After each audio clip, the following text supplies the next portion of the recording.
আপোনাৰ চিঙিমাৰী বজাৰ পোৱাৰ আগতে বালিকা চেণ্টাৰটো পাৰ হৈ দিন দুপৰত এটা ডকাইতি কাণ্ড সংঘটিত হৈছে। এইটো সন্দৰ্ভত আপুনি কি ক'ব?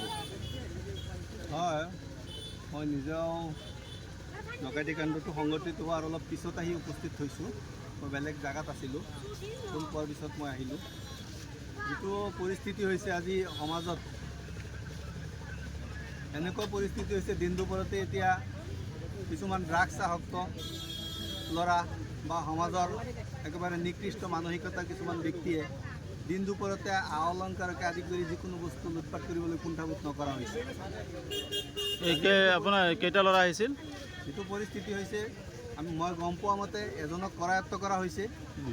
বাইক এখনত আহিছে, লাক্সাৰী বাইক। হয়তো এজন অহা নাই, 2-3জনো হ'ব পাৰে, কিন্তু কৰায়ত্ব এজন হৈছে। বাকী এজন লগত আছিলে, তেওঁ পলালে বোলে। অলংকাৰ লৈ যেতিয়া যায় তেতিয়া তাক ধৰিবলৈ চেষ্টা কৰোঁতে ঘৰৰ ল'ৰা এটাক বেয়াকৈ মাৰপিট কৰিলে। তাৰপিছত ওচৰৰ ৰাইজ আহি ডকাইতটোক কৰায়ত্ব কৰিলে। এতিয়া ৰূপহী থানা আৰক্ষীক গতাই দিয়া হৈছে না? হয়, ৰূপহী